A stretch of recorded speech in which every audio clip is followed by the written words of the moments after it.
Bueno, buenas tardes a todas y a todos. Bienvenidos a este nuevo programa de Conciencia de Mujer, un programa de mujeres científicas de antes y de ahora. Luego de mucho tiempo de no vernos, la última vez fue en marzo, nuestro último programa, iba a ser el primero del año, y bueno, no pudimos continuar de manera presencial, pero las mujeres seguimos haciendo ciencia, y por eso quisimos volver a reencontrarnos de esta manera virtual.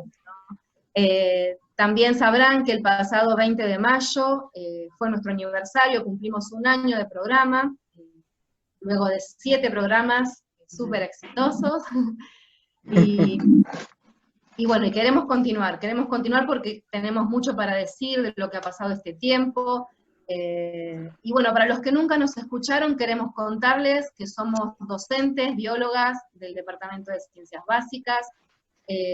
Mi nombre es Mariela Bornia, me acompañan Carolina Rodríguez Castro, Constanza Ranieri, Ana Julia González, y hoy tenemos una invitada muy especial que ya la vamos a introducir. Pero bueno, este espacio surge como una manera de visibilizar a las distintas mujeres que a lo largo de la historia, más o menos conocidas, han aportado con sus ideas, con sus inventos, con sus descubrimientos al conocimiento científico, ¿no? Y bueno, los que nos han escuchado saben que este programa cuenta con una primer parte en donde hacíamos una biografía de alguna mujer de ciencia reconocida, generalmente que ya no está entre nosotras, y luego una entrevista a una mujer científica de nuestra universidad o de otras universidades, pero más actual, más cercana, para conocer su vida, para conocer sus aportes. Y bueno, dado el contexto actual de la pandemia y de este tema que nos tiene tomados a todos, quisimos hacer un programa especial dedicado a una investigación y a una investigadora que tiene mucho que ver con el coronavirus. A este punto creo que no todas han saludado, así que las invito a que saludemos a todos a la audiencia. No sé si alguien quiere decir algo más. Chicas, ¿cómo están? No, bueno, un gusto de verlas a todas de vuelta y un gusto de estar haciendo otro programa y con tremenda invitada especial, ¿no? La verdad que volvemos con todo. Me parece muy, muy genial esto y ya me muero de intriga por hacerte un montón de preguntas y que nos cuentes un poco cómo es tu investigación y tu vida como científica. Connie, ¿querés introducir a nuestra invitada de hoy? Sí, basta de suspenso, vamos a nombrarla. Ella es Carolina Carrillo. Hola, bienvenida. Hola, ¿qué tal? Le pusieron tanto suspenso que ahora me siento presionada. No, relájate. Un súper gustazo y honor tenerte acá, poder encontrarnos gracias a la virtualidad. Bueno, ¿quién es ella? Me imagino que ya la deben conocer porque estuvo en todos los medios, está en todos lados, por suerte. Gracias, Guille, te tengo que agradecer. Bueno, ella es doctora de la UBA. La licenciatura fue en Mar del Plata, ¿no? Sos oriunda de allá. Sí. Sos investigadora independiente de CONICET. Trabajaste en el Instituto de Ciencia y Tecnología Dr. Milstein. Docente, divulgadora, no sé, ¿qué más me queda? Un montón. Sí, futbolera, sí, amiguera, sí. Sí. Claro. Madre, compañera, sí, prima, de todo un poco, sí. Un montón de títulos tenemos. Así Genial. es. Bueno, te invitamos para que nos cuentes un poco tu experiencia y tu trabajo. Preparamos algunas preguntas, más pensando en por qué elegiste tu carrera, si nos querés contar cómo fueron tus inicios, si tuviste algún referente femenino para elegir la carrera. Bueno, mi elección de la carrera fue más bien por un referente masculino, mi padre, y quizás por un antirreferente que era mi mamá. Mi papá era científico y docente universitario, y mi mamá era ama de casa. A mi mamá le hubiera encantado estudiar matemáticas, y en su época estaba recontra mal visto, que en su época y en su núcleo, que estudiara, con lo cual siempre le quedó eso pendiente. Entonces, nada, desde muy chica a mí me gustó siempre el conocimiento, siempre fui muy curiosa y etcétera, y desde pequeña ya tuve como la intención de dedicarme a las ciencias naturales, porque era medio lo que estaba en mi casa presente, ¿no? Mi papá es el ingeniero agrónomo, y era un apasionado de las plantas, de los bichos, de la naturaleza, y entonces mi concepción de lo que era la ciencia estaba interpretada en las ciencias naturales. Después descubrí que estaban las ciencias sociales y que están buenísimas y esas cosas, pero bueno, estaba un poco, mi formación un poco sesgada. Y como en mis primeros años de elegir la carrera y eso, yo interpretaba que la vocación la había heredado directamente de mi papá, y después con alguna formación de género que tuve oportunidad de tener con la Cátedra Regional de Género y Ciencia, empecé a darme cuenta que en realidad había una vocación de mi viejo, que yo había heredado, pero también una vocación de mi mamá, de esto, de poder ser una mujer plena, de poder realizar mis deseos, de no quedarme con las ganas.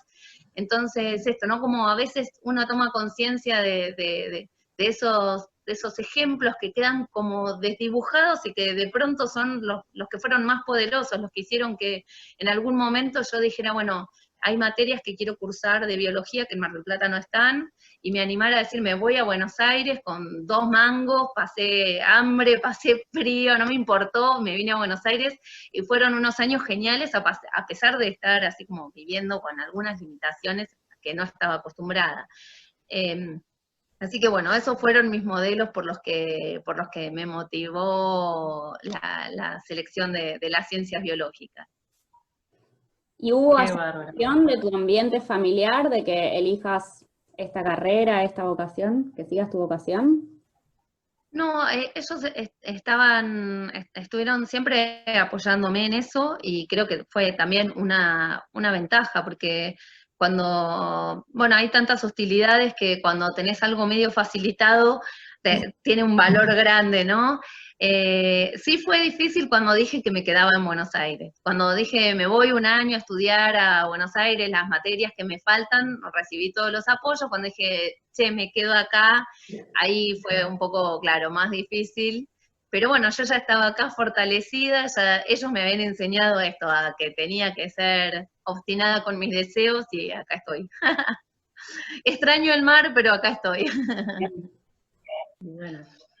Y hablando un poco de bueno, estas dificultades que marcabas vos de cambiar de ciudad para ir a estudiar, ¿tuviste alguna otra dificultad ya más, digamos, por ser mujer, o no sé, una vez recibida al conseguir algún trabajo? Bueno, yo siento que las dificultades por ser mujer a veces las vemos mejor o las vemos peor, pero están incluso al caminar por la calle, cuando tenés que cruzar una vereda porque te da miedo porque hay un tipo, o porque te miran de determinada manera. Entonces, todas esas sutilezas influyen en todo el desarrollo de tu vida, ¿no? En particular en la carrera no tuve grandes dificultades evidentes por ser mujer. Sí se empezaron a manifestar más bien cuando ya empecé mi vida profesional, en donde de pronto hay ciertos espacios de poder, ciertos cupos, y donde quienes evalúan en general son varones, y si no son varones, tenemos como la lectura de evaluación masculinizada, igual, aunque seamos mujeres, ¿no? Entonces, de pronto, a lo largo de mi carrera, ya dentro de CONICET, tuve, por ejemplo, en uno de los primeros informes que presenté como investigadora, los informes de CONICET vienen aprobado, satisfactorio o no satisfactorio, no hay mucho más, pero hay un espacio abajo donde te pueden poner un comentario, ¿no? Y en el primer informe que presenté, el era satisfactorio, y el comentario era: se dispersa un poco con actividades irrelevantes como la comunicación científica o algo así. Quizás su producción sería mayor si se centrara en una cosa de ese estilo. Por supuesto que esto fue hace muchos años, ahora creo que sería impensado un comentario así de alguien que te evalúa en CONICET, pero sigue pasando que... Aunque lo piensen no lo pueden escribir. Exacto, exacto. Entonces, esas sutilezas de, esta piba se las pasa conversando en, no sé, en un barrio o en la biblioteca o en donde sea, es percibido como una pérdida de tiempo en lugar de una construcción de conocimiento como es estar también en la mesada. Sí, eso pasa también con la extensión universitaria, ¿no? Es como la hermana boba de la investigación. Sí, sí, claro, exacto. Hay un degradé, está la investigación, la docencia, y bueno, ya la extensión, chau, como así. Y ni se nombra, te dicen, ¿qué haces? Sí, sí. Y Por realmente, suerte eso ha cambiado porque ahora en los formularios, tal vez del CBAR, del CIGEVA, de un montón de sistemas, ya empiezan a aparecer ítems para que uno pueda volcar ahí la producción que tiene en extensión o, bueno, sí, en otros sí, espacios. eso fue, la verdad, un gran logro. Sin embargo, a mí me ha tocado estar en comisiones evaluadoras de CONICET y hemos tenido, cuando estamos dentro de una comisión, hay que aunar criterios porque son 10 millones de personas las que hay que evaluar y somos 24 evaluadores. Entonces, hay que compaginar criterios para que, aunque evalúe una persona u otra, los criterios sean parecidos. Y entonces tenés 2 días, uno es de discusión carnada de qué vale más, si 1 kilo de plumas o 1 kilo de plomo, y en esas discusiones, y con gente además como intelectualmente honesta, con buena voluntad, con deseo de acordar para que sea lo más equitativo posible y todo, les parecía esto que de pronto escribir un libro de extensión no tenía el mismo valor que escribir un paper. Claro. Porque el paper es conocimiento innovador, y el libro de extensión lo lee cualquiera, claro, lo lee cualquiera, estás educando al gran público. Esa es la idea. Sí. Sí, como una cosmovisión elitista de parte del CONICET, Sí, de los evaluadores. sí.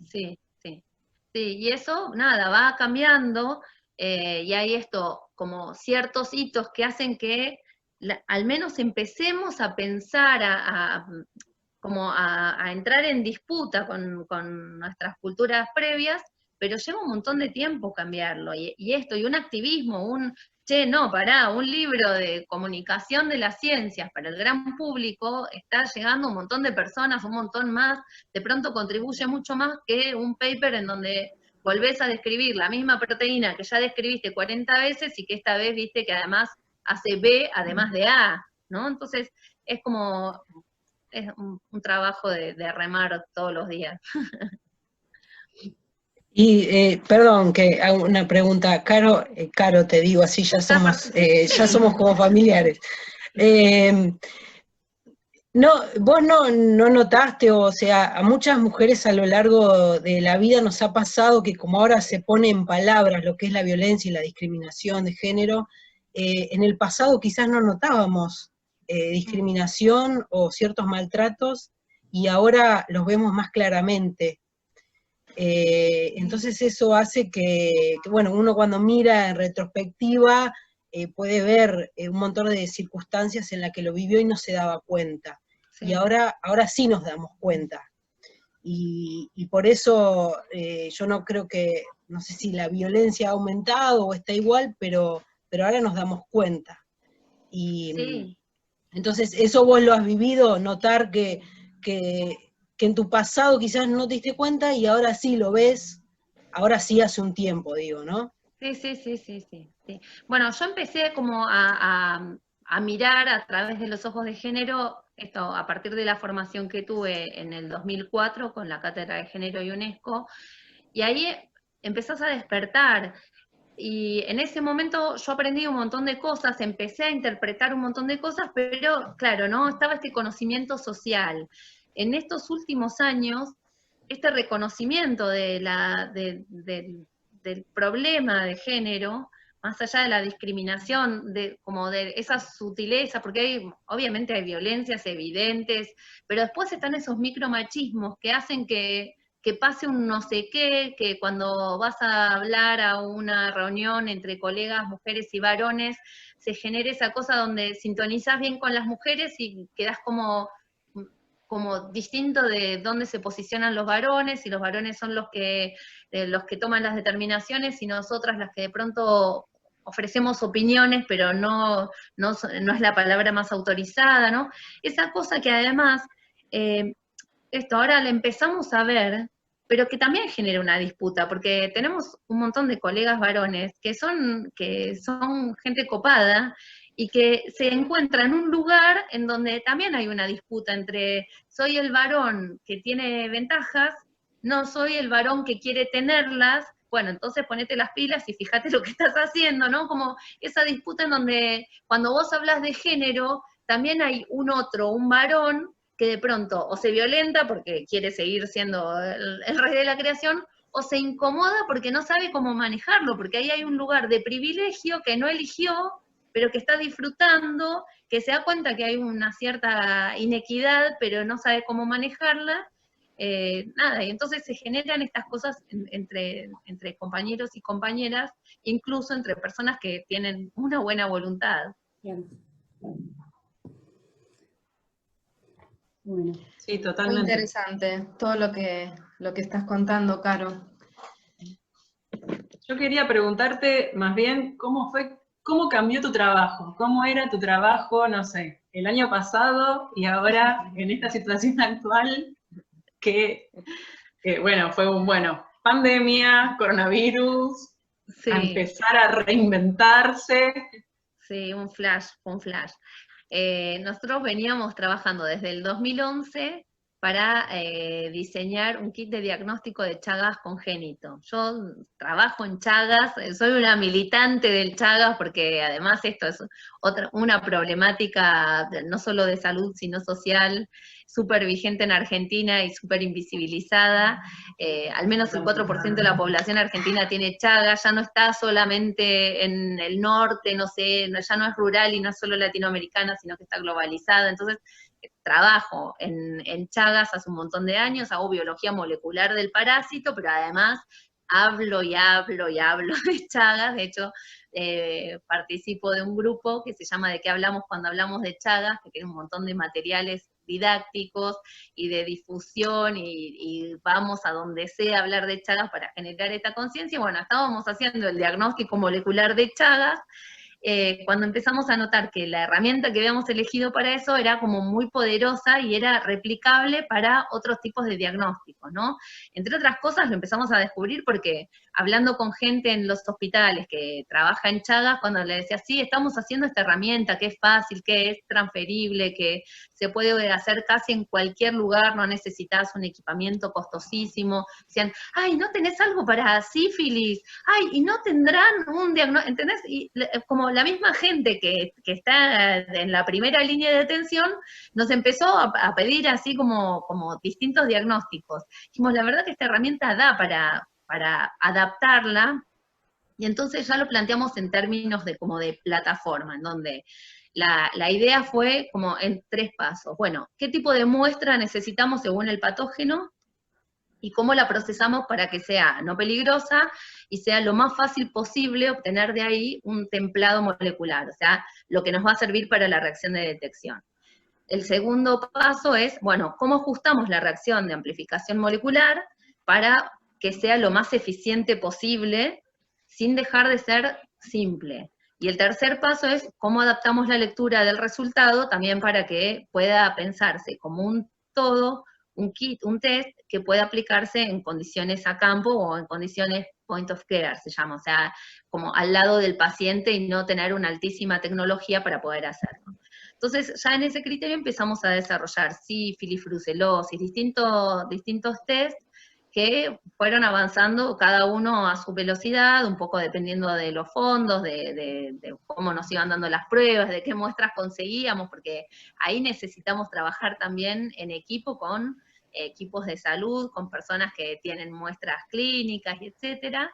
Y en el último tiempo estábamos terminando la validación analítica del test para dengue, zika y chikungunya, que son virus cuyo material genómico está conformado por ARN, ¿no?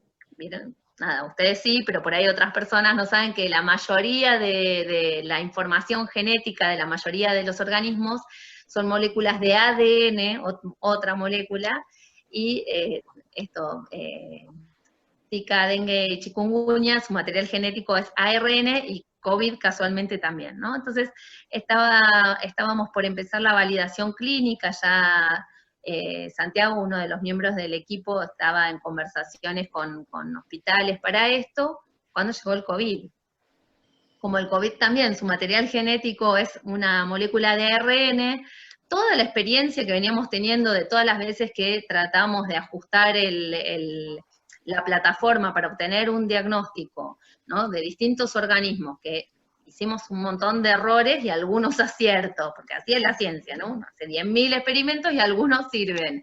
Y además de toda esa experiencia de fracasos, que es conocimiento, definitivamente es conocimiento, más el conocimiento específico de haber desarrollado el kit para dengue y amiguitos, fue lo que hizo que pudiéramos adaptar fácilmente toda esa experiencia para tener un test para COVID, para detectar la infección de COVID.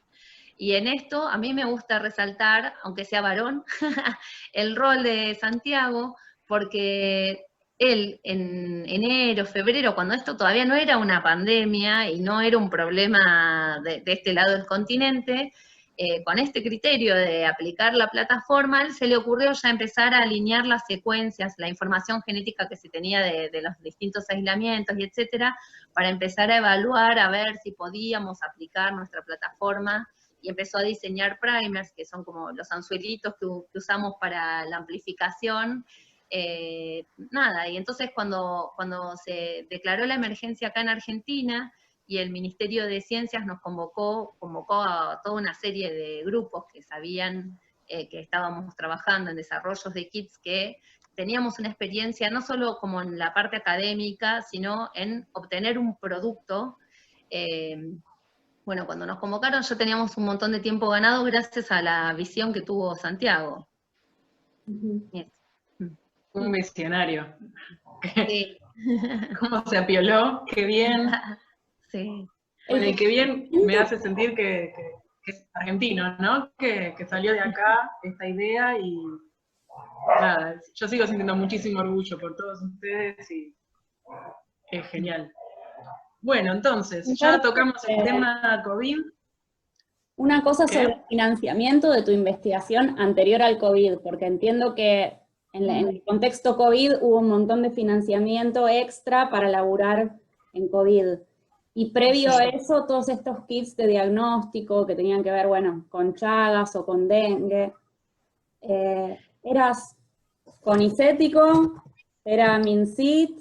¿Tenías fondos privados para trabajar? No,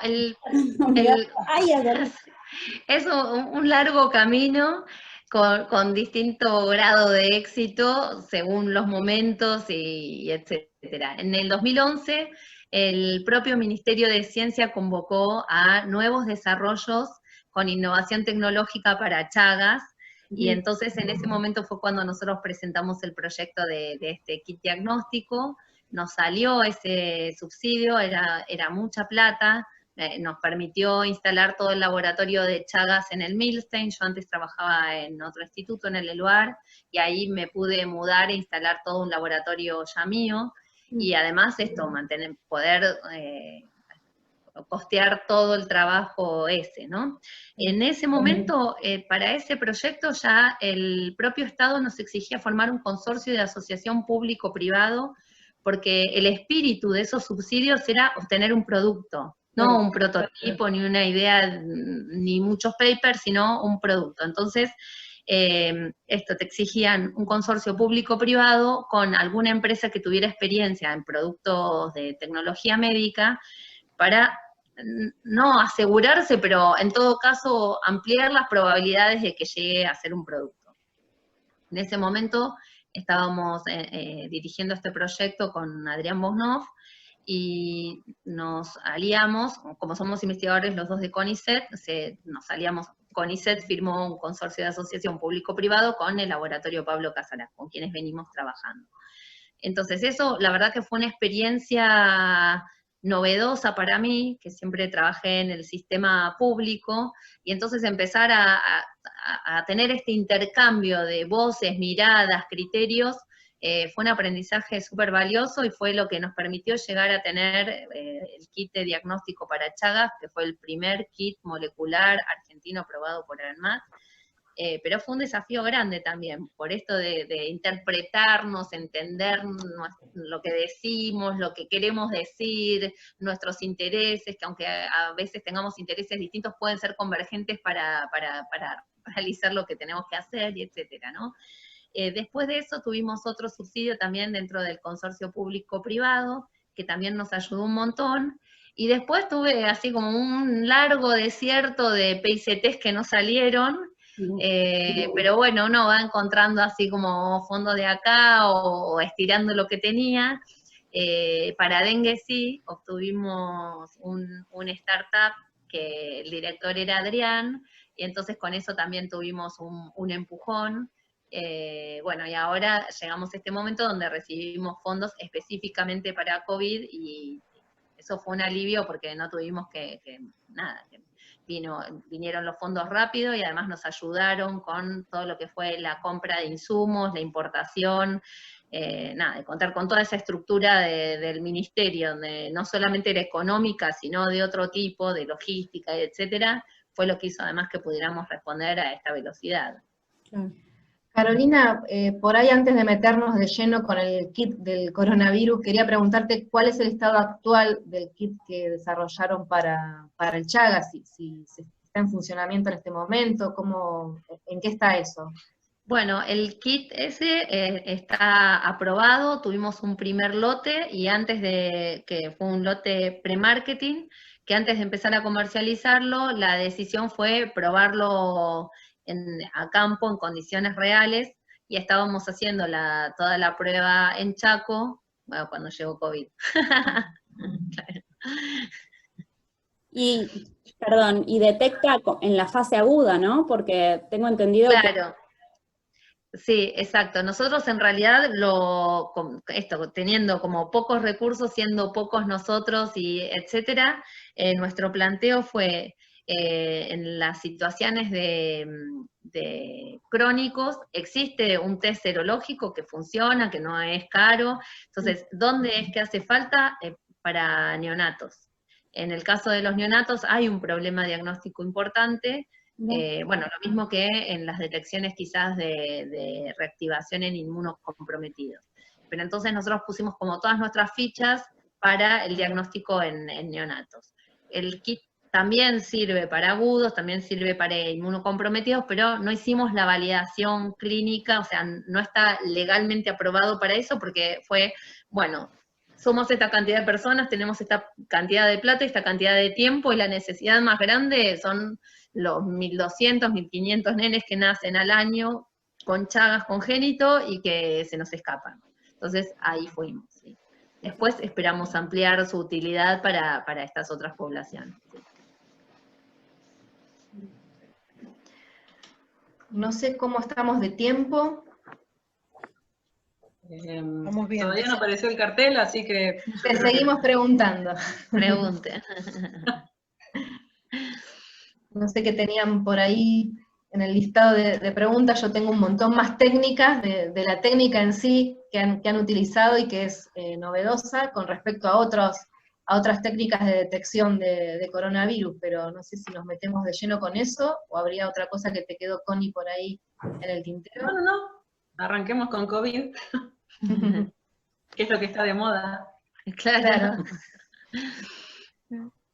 Sí, un poco, bueno, todos hemos escuchado distintas noticias de distintas técnicas para obtención de diagnósticos de este virus en particular, pero la técnica que ustedes desarrollaron es novedosa por lo rápida, ¿no? Y entonces querríamos ver si es posible que la puedas explicar, sobre todo para los que no conocen tanto de biología molecular, y aunque nosotras somos biólogas, ninguna de nosotras somos expertas en biología molecular. Hemos hecho alguna PCR alguna vez, allá lejos y hace tiempo. Ana Julia es por ahí la más experta, pero Pero bueno, sabemos que la técnica esta tiene un plus, ¿no? Para poder tener el diagnóstico en tan poquito tiempo. Sí, bueno, desde el punto de vista de esto molecular, las técnicas en general se basan en, tengo una partícula o varias, ¿no? Tengo un par de moléculas de genoma del patógeno que quiero detectar, como son minúsculas, no las puedo identificar en esa cantidad. Entonces el ardid es, las copio, si están, las puedo copiar, y las copio tantas veces que termino teniendo una masa tal que entonces sí puedo verla. Yo el otro día ponía de ejemplo, tengo un grano de arena caído en el piso, no lo veo. Ahora, si tengo un arenero entero, veo el arenero, ¿no? Y sé que está formado por granos de arena. Entonces, medio con ese concepto es con el que funcionan los métodos moleculares. El método molecular famoso es la PCR, que lleva su tiempo, porque lo que haces es, tenés una cadena, bueno, en este caso del COVID tenés un ARN. Ese ARN lo copias exactamente a un ADN copia, que ese es el que te sirve de templado para después hacer todas las copias que vos quieras, ¿no? Entonces tenés ese ADN tenés primero una simple cadena que se copió del ARN, después tenés la doble cadena, tenés esos anzuelitos que decía yo, que son los primers, que seleccionan de todo el genoma qué parte vas a levantar, que elegís una parte que sea específica, que no sea parecida a otros bichos para que no se te confunda y solamente te amplifique si está tu virus de interés. Y entonces, en la PCR lo que haces es, primero calentás, entonces la doble hebra se separa. Después bajás un poco la temperatura y permitís que esos anzuelitos, que esas secuencias específicas, se hibriden en la región del ADN donde vos querías amplificar, y después subís un poco la temperatura y dejás que la enzima polimerasa, que es la obrera que hace el trabajo, pueda copiar la secuencia de interés del ADN. Entonces, para poder hacer eso, tenés que ir haciendo ciclos de subo la temperatura, se abren las cadenas, bajo la temperatura, se pegan los cebadores o anzuelitos, subo un poco la temperatura, la polimerasa copia. Ahora tengo 2 copias de ADN. Subo la temperatura, se abren y así, ¿no? Así es como funciona la PCR. Esta otra técnica es isotérmica. ¿Por qué? Porque la polimerasa, la obrerita que copia, es repower y no necesita que le separen las cadenas. Ella misma, además de ser polimerasa, es helicasa. Eso es, tenés la doble cadena de ADN, la enzima se mete, la separa y empieza a copiar. Entonces, ahí tenés ya una cosa que hace el mecanismo mucho más sencillo, que es, no necesitas un aparato, que es la cicladora térmica, que sube, baja, el intermedio, sube, baja, y que además lee en tiempo real, con láser, y qué sé yo, que es una máquina que sale $80.000, sino que necesitas cualquier dispositivo térmico que caliente a 64 grados, que es la temperatura óptima de tu reacción. Entonces, ahí ya tenés una ventaja enorme. Y después la técnica original se llama LAMP, que es por Loop Mediated Amplification, Isothermal Amplification o algo así, LAMP, como si fuera lámpara en inglés, que fue descrita por japoneses en el año 2000. Los japoneses describieron esta técnica y la probaron en un montón de organismos de todo tipo, y después quedó medio como en el olvido, no sé bien por qué, bueno, sí sé porque supongo que es porque el diseño de primers, de anzuelitos, es súper complejo porque además lo que busca la técnica es como autorreplicarse, autoconservarse. Entonces tenés para una sola secuencia 6 anzuelitos diferentes que se pegan en 8 lugares diferentes y hacen toda una estructura de bucle que hace que se autoprime. Entonces eso quedó medio como perdido en el tiempo y a partir del 2010 por ahí empezaron a aparecer programas de diseño de primers que permitieron como retomar eso. Bueno, y a partir de ahí fue que nosotros empezamos a trabajar con la técnica. De hecho, yo la conocí porque un becario de Adrián Bognov, mi colega, en su tesis de doctorado lo había leído para plantas, para detectar infecciones en plantas, y había desarrollado la reacción para su tesis. Y a partir de ahí, entre la experiencia que tenía Adrián con la reacción y la experiencia que tenía yo de Chaga, fue que nos reunimos para hacer el kit de Chaga. Pero contesté porque al final les conté 10 millones de cosas. Sí. Súper claro, me dan ganas de invitarte a la clase en la que tengamos que explicar la PCR. Perdón por la ignorancia, pero la enzima es la misma polimerasa la que se No, usa es otra. Ah, es otra. Sí. Y la cuestión es ese. Claro, exacto. Claro. Y ¿Por qué se da el cambio de color en el tubo? Porque tengo entendido que hay un viraje de color para detectar. Sí. Pero ¿cuál es la reacción que produce el viraje de color? Bueno, cuando vos realizás la LAMP, que se produce esa amplificación, la podés leer el resultado, que era eso que les decía, que la plataforma tiene como 3 instancias. La tercera instancia es cómo adapto esa reacción para poder verla, ¿no? Y una manera fácil de verla es por cambio de color. Nosotros usamos ese colorante HBN, que Hydroxynastil Blue, que cambia su color porque es un indicador de pH y al tener la reacción química dentro del tubo, te cambia el equilibrio del magnesio unido y libre, y eso es lo que provoca en definitiva el cambio de color. Algunos nos preguntaban, ¿por qué? Es sencilla. Es súper sencilla, nos preguntaban, ¿por qué lo hicieron violeta y azul y no lo hicieron de otro color? Porque no es que nosotros elegimos los colores, es que ese indicador te cambia de ese color a ese otro color. Igual a mí me gustó porque violeta, que es el color del feminismo, claro. Exacto, es una reacción negativa, es decir, que no está el virus. O sea, si está violeta está bueno. Está bien, aguante magnesio. Claro. Yo quería preguntarte, lo que se amplifica es qué parte del virus, no es el virus completo, en particular que... No. Para la LAMP, las secuencias de amplificación son cortas. Vos elegís determinados fragmentos que sean no más de 200 bases, más o menos.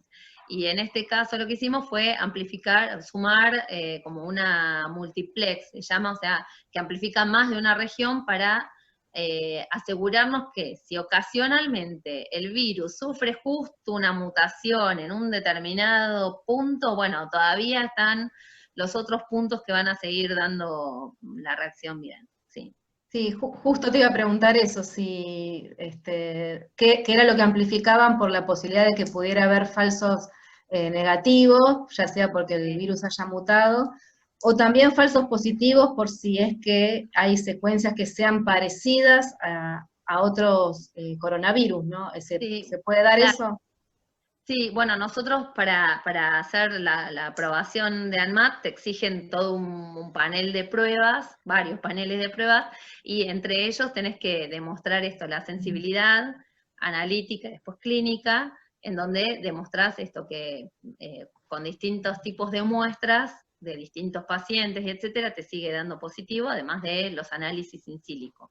Y respecto de la especificidad, también vos lo que tenés que demostrar es, primero in silico, que las secuencias que elegiste no se confunden, no cruzarían con otra cosa, y después in vitro probar con virus emparentados, y después también te exigen probar con material genético de posibles contaminantes de la muestra, entonces tenés que mostrar que no cruza con humanos, aunque in silico no tenga ningún parecido, a veces in vitro las cosas no funcionan como uno esperaría. Entonces, también eso, mostrar que no cruza con los contaminantes habituales, y también tenés que demostrar que no cruza con otras enfermedades, como, no me acuerdo cómo se llama la palabra, ANMAT me va a odiar porque me lo dijo 40 veces,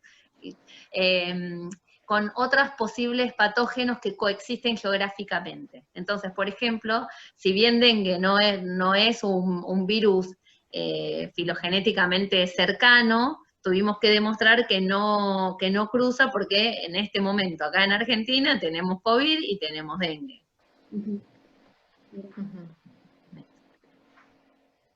Bueno, y tu equipo de trabajo, el equipo de investigación, se formó particularmente, vos comentabas que ya venías teniendo una línea, que trabajaba en algo bastante relacionado, pero en otros organismos, y es el mismo equipo de trabajo que siguió funcionando para trabajar en dengue, se sumaron personas, se mezclaron, ¿cómo fue Bueno, nosotros teníamos armado el grupo para Chagas. En cuanto empezamos a trabajar con eso, en ese momento éramos Adrián y yo, se sumaron Fabiana Stolowicz y Luciana Laroca, primero como becarias postdoc y después ya pasaron a investigadoras, son investigadoras de la plataforma, y un tiempo después ya se sumó Santiago, que fue quien desarrolló lo de dengue. Así somos nosotros 5, sí. Y ahora en este momento seguimos siendo los 5, bueno, más por suerte el soporte de la empresa, porque la parte de producción que viene ahora es así como un socorro. Yo soy bióloga molecular. Entonces, fíjense. ¿Qué costo pensás que puede terminar teniendo un kit de estos? Que va a tener, ¿no? Sí, los costos se van a terminar de ajustar cuando esté la producción ya realizada y cuando además se empiecen a recibir los insumos en bulk, en alto contenido, porque hasta ahora fuimos comprando de a puchitos, pero lo que se prevé es que va a salir alrededor de 8 o 10 dólares la reacción. Y eso, aunque nos parece mucha plata, comparado con la PCR, es sustancialmente más económico, ¿no? Porque las PCRs actualmente cuestan entre 15 y 24 dólares, depende del kit, del tipo de compra que se realice, y etcétera, ¿sí? Y además de lo del costo, que es importante en las condiciones que está el país, me parece también que un poco la soberanía tecnológica le da un plus a este desarrollo. Eso me parece que es muy importante, porque si bien, como decís, los insumos vienen de afuera muchos, pero da una independencia importantísima. Y sí, de hecho vimos que en todo este tiempo había piratería internacional de reactivos y etcétera, y entonces contar con nuestros propios desarrollos sin duda nos da soberanía, sí, sí. Y además lo que tiene este kit es que a pesar de ser molecular, se hace en muy corto tiempo porque tenés que incubar 1 hora en ese dispositivo térmico sencillo, un dispositivo que puede ser un baño térmico, un bloque seco, que son muy económicos, y entonces podés empezar a realizarlo en un montón de lugares que hoy día no se pueden realizar, porque el punto crítico empieza a ser entonces como la toma de muestra, que es el momento de la toma de muestra, estás manipulando un material de riesgo biológico, pero una vez que desarticulás al virus, que lo inactivás, ya estás con la posibilidad de trabajar esto con un calentador, y entonces no necesitas una real-time PCR, y en 1 hora, con una manipulación re simple, y mirando a simple vista los colores, ya podés tener un diagnóstico. Eso también nos da una autonomía y una posibilidad de empezar a diagnosticar en lugares donde quizás antes no se podía. De cualquier manera, ¿dónde se va a utilizar el kit? Quiero decirlo, no depende de nosotros, sino que esto es es una herramienta que queda en manos del Ministerio de Salud, que son quienes van a gerenciar su uso, distribuir, definir, etcétera, ¿no? Eso me parece importante.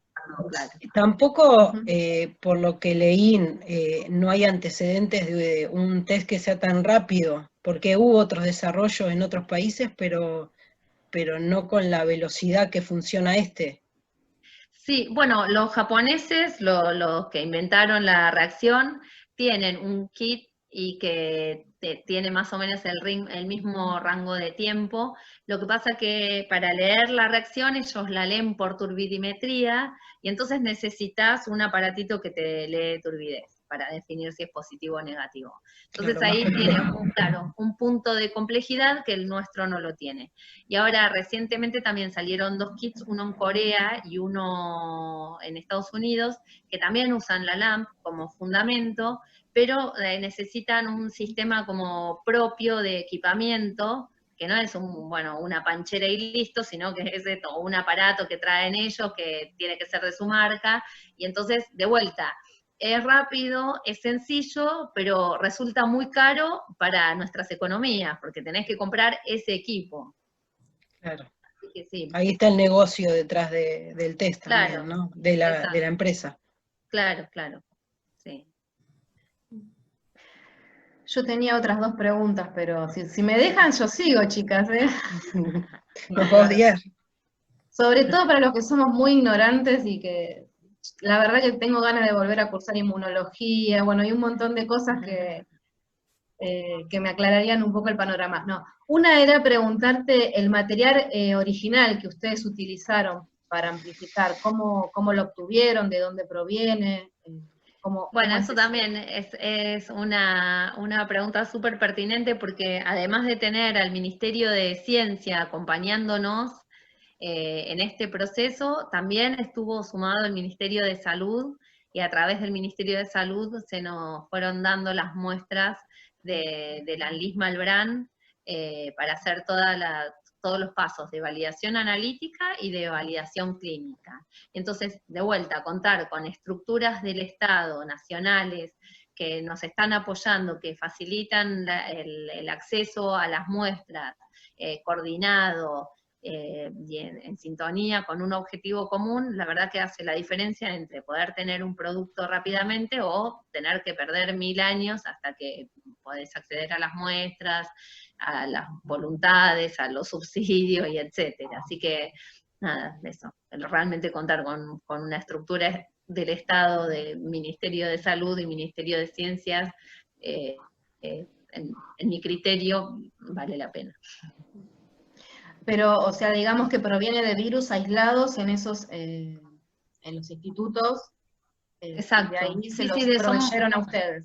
muestras clínicas, exacto, que se nos proveyeron a nosotros y a otros grupos que también están haciendo desarrollos más o menos en la misma sintonía, y que probablemente pronto tengan también sus productos aprobados.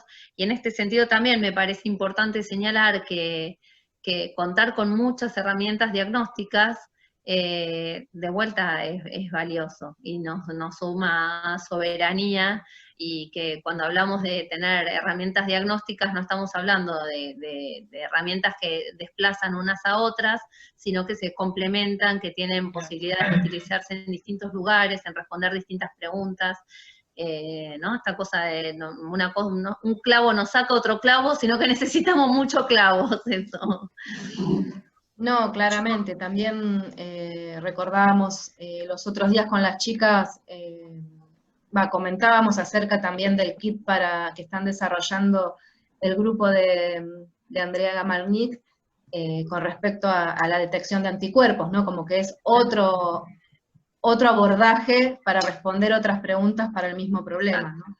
Exacto, sí. Sí, y en ese sentido, eso, que los test inmunológicos son herramientas súper valiosas, porque cuando pasó esto último, que llegaron unos test inmunológicos de China que no andaban y que probaban en la salida del subte, pasaron a ser como nada, en el concepto general parecía que no servían, y los test inmunológicos claro que sirven. El problema es qué pregunta tenemos que contestar y entonces en función de eso, qué herramienta usamos. Claro, tal cual. Yo tengo una pregunta como así más cholula, saliendo un poco de lo científico, un poco también más personal. ¿Qué sentiste vos cuando te invitaron a reunirte con el ministro de Ciencia y Técnica, con el presidente mismo? No sé, me imagino la ansiedad. Reunirte con el presidente es algo sumamente importante, bueno, eso también le dio mucha relevancia en los medios, pero ¿qué pasó por vos adentro tuyo cuando...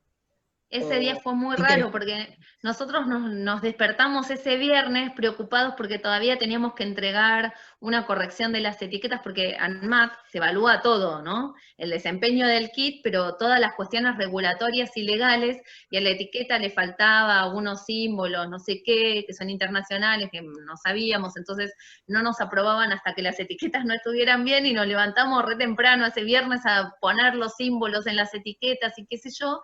Estábamos como en otra frecuencia, no esperábamos nada, y de pronto, y mirando, como subimos las etiquetas bien hechas, y mirábamos cada 2x3 en ANMAT a ver si nos aprobaban, y no aparecía el aprobado, y estábamos así con una ansiedad terrible, y de pronto nos dicen, los esperan en Olivos. Y nada, y nos fuimos a Olivos, pero todavía sin saber, o sea, como sin terminar de saber lo que se venía, pensando, bueno, como los ministerios vienen poniéndole garra a esto, por ahí son unas palabras de aliento, Green, qué sé yo, no sabíamos a qué íbamos. Suponíamos que ya estaba todo más o menos como conversado con ANMAT, que ANMAT venía diciendo que nos iban a aprobar, pero fuimos todavía como ciegas. Y bueno, cuando llegamos ahí y nos recibieron, primero eso, llegar y estaban Ana Franchi, que es la presidenta de CONICET, Ginés, el ministro de Salud, Salvareza, el ministro de Ciencia, saludándonos, qué gusto que estén acá y qué sé yo, ya fue así como raro, como wow. Y después nos hicieron pasar, claro, y estaba el presidente, y bueno, y ahí Ginés nos dijo, bueno, tengo una buena noticia para darles, y nos dio la aprobación impresa de ANMAT, que fue así como... Fue como una sorpresa que les dio Ginés. Sí, porque nosotros seguíamos había preocupados que si aprobábamos la etiqueta o no aprobábamos la etiqueta, sí. Bueno, y en ese momento también fue como un grado de tomar conciencia de, bueno, estamos acá Adrián y Carolina, pero no son Adrián y Carolina, son un científico y una científica que estamos frente a las autoridades más grandes del país, representando un sistema que viene trabajando, a veces sobreviviendo, y que puede dar una respuesta a una necesidad en una emergencia como esta, ¿no? Como la responsabilidad de, estamos en representación, y a la vez, bueno, no solamente estamos estas dos personas como representantes del sistema científico frente a las autoridades del país, sino que están los científicos y científicas argentinas con sus autoridades frente al mundo, porque nos está mirando el mundo, así como, ¡ay, qué nervio! Sí, y qué emoción, claro. Sí, Orgullo. totalmente. Una emoción, un orgullo, no sé, me encantó esta conversación, esta entrevista. Aprendí muchísimo, o recordé cosas que nos enseñaron hace mucho, y que bueno, quienes no trabajamos en eso no tenemos tan presentes, pero súper clara, y nada, perfecto. No, muchísimas gracias. No sé, chicas, si hay alguna otra pregunta. Yo haría 1000, pero no vamos a tener toda la tarde con nosotras. No problema, no sé a qué hora se corta el Zoom. No, sé que no se corta porque somos pocas, debe ser por eso. Que cuando Si no ya se hubiese cortado. ¿Por qué no, por ahí, tal vez me quedo pensando, bueno, evidentemente para vos la cuarentena es como que no te cambió tu labor porque seguiste yendo a trabajar todos los días. Sí, bueno, la pero cuarentena... seguramente tu realidad familiar tal vez se tuvo que reorganizar. Bueno, quería preguntarte un poco eso, ¿no? ¿Cómo hiciste? Sí, la cuarentena, en lo que respecta a mis horas de trabajo 32 horas por día, así que en un punto estoy padeciendo la cuarentena de un modo distinto a la mayoría de las personas. Y sí, yo tengo un compañero de vida y de crianza, y tengo un adolescente y un preadolescente de hijos, que, bueno, que ellos están quedándose en casa. Martín, mi compañero, está trabajando desde casa, pero además está a cargo de todas las actividades domésticas, de crianza, de chequear. Bien por tu compañero. Sí, bueno, cuando vamos a cumplir 25 años juntos. Cuando nos conocimos de mochileros en un viaje a Bolivia y Perú. Y ahí, nada, éramos todos, cada uno un mochilero sobreviviente con su mochila, no pasaba nada, y fuimos muy buenos compañeros de viaje. A la vuelta él vino así como a proponerme algo distinto, y antes, como me había caído muy bien, nos hicimos muy amigos, yo dije, yo no voy a arriesgar una amistad por algún desentendimiento. Entonces cuando vino con cara de te voy a decir algo, yo le dije, para, yo te voy a decir algo antes. Yo soy una mujer moderna, me encanta lo que hago y trabajo afuera de mi casa. Esto fue hace muchos años, cuando no existía el feminismo social, cuando éramos pocas locas, pero yo ya lo había decidido. Le dije, yo trabajo afuera de mi casa por mi vocación y adentro de mi casa porque no me queda otra. Así que voy a compartir mi vida con cualquier persona que esté dispuesta a repartir equitativamente las tareas afuera y adentro. Así que, si vos me estás hablando de algo así, fíjate si me seguís hablando o seguimos siendo amigos. Y bueno, se quedó un rato pensando y yo dije, ay, pero bueno, prefería la letra chica así de grande para que no haya después críticas ni sorpresas, y bueno, nada, aceptó, y desde entonces estamos ahí cada tanto hay que reafirmar las letras chicas, así como grandes, bueno, porque la cultura te lleva a los chats del colegio, son los chats de mamis, y viste cuando decís, no, de mamis y papi, claro, y el regalo de cumpleaños se encarga la mami o se encarga el papi, y esas cosas, pero bueno, como tenemos un ejercicio de equidad, ahora sí, cuento con una estructura que me sostiene, por supuesto, sí. Por eso está bueno ser previsora. Consejo para las más jóvenes. Firmar contrato Sí. Claro. de distribución de las tareas. Tal cual, sí. Acá estoy, perdón. Se cayó internet en casa, estoy usando el 4G. Oh. No hay problema, no hay problema. No, bueno, entonces, no sé, Claro, vamos. estaba haciéndote una pregunta. Sí, no, No sé o si sea, la habías alcanzado a oír. No la escuché. no, brevemente te preguntaba cuál era tu experiencia como investigadora de una jerarquía superior, siendo que hay tan pocas mujeres que llegan a esa categoría, por lo menos en CONICET. No sé si conoces el famoso gráfico de tijeras. De tijeras, sí. Y sí, bueno, en nuestro nivel yo soy independiente, todavía no perecimos tantas, ya ahí se empieza como a hacer el cruce entre adjuntes e independientes. Y yo digo a veces como en marcos de menor profundidad tuve suerte, en realidad no tuve suerte, tuve este programa de capacitación en género y ciencia de la Cátedra UNESCO, que me ayudó a reconocer estas situaciones de el piso pegajoso que no te deja despegar, los techos de cristal que estrolás y no sabes por qué, y en planificar la carrera en función de los propios deseos personales y profesionales de un modo estratégico para no morir en el intento, ¿no? Y eso me ayudó a poder pasar rápidamente a investigadora adjunta y rápidamente a investigadora independiente. Por eso, cuando digo, bueno, tuve suerte, lo digo como riéndome porque tuve todo un soporte de preparación que hizo que yo pudiera llegar a este nivel, no de casualidad, porque de casualidad las mujeres no llegamos sumando muchas más horas, muchos más esfuerzos que nuestros pares varones. Y espero ahora prontamente pedir además la promoción a principal. Que con todo esto del COVID, espero que, aunque no me hayan salido muchos PICTs, me salga la promoción. Sí, es un súper gancho esto. Sí. Sí. ¿Cuántos papers vale? Saludo a los evaluadores que me están mirando. Claro, ¿Cuántas personas le dieron clic para la pandemia? Que levante la mano. Claro. No, eso vale. Sí, veremos. Bueno, Carolina, sí. Sí. Queremos agradecerte mucho el espacio que nos diste. Sabemos que estás súper ocupada y que, bueno, los pocos ratos libres seguramente los querés pasar con tu familia, así que por eso valoramos y te agradecemos mucho, mucho esta entrevista, que seguramente todos los que escuchen el programa la van a disfrutar tanto como nosotras.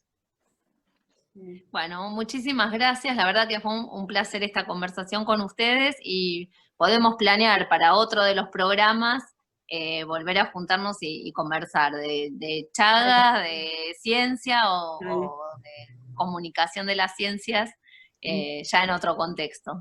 Dale. Seguramente, sí, contamos con eso. Bueno, Un placer enorme, Caro, gracias. Muchas gracias. Bueno. Y antes de despedirnos, una fotito así sonreímos todas. Dale. Listo. Muy bien. Muchísimas gracias, un placer. Gracias a ustedes, chicas. Realmente un placer para mí también. Chao. Chao. Bueno, les agradecemos a todos y a todas las que estuvieron escuchando el programa. Este fue un programa, como habrán visto, muy especial.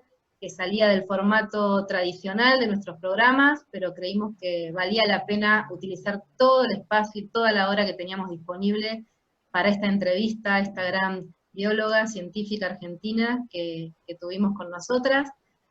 Así que gracias, Connie, y gracias a tu amigo que nos consiguió la entrevista. Gracias, Guille. Y bueno, y nos volveremos a ver, a escuchar en un próximo programa, que ya iremos pensando de qué será.